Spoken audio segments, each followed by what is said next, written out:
जय जगन्नाथ सांग मैंने आज मो सोयाबड़ी पोटल आलूर तरकारी बनाऊँ तो आसन देखिए मुझे केमी बनाऊँ। फर्स्ट सोयाबड़ी को उषम पानी बतुरई नहीं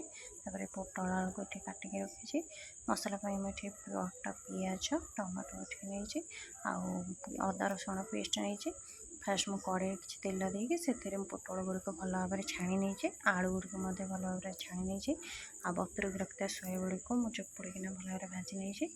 कड़े किसी तेल देकी से गोटे तेजपत्र देकी काटिक रखता पिज टमाटो देकी से काश्मीर चिली पकईकी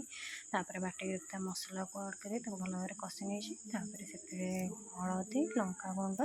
आ मीट मसला देती स्वाद अनुसार लुण देकी मसला को भल भाव में कषि पोटल आलू को पकईकी भल भाव में कषि नहीं से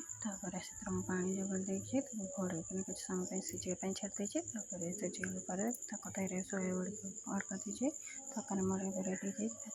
गरम मसला ऐड कर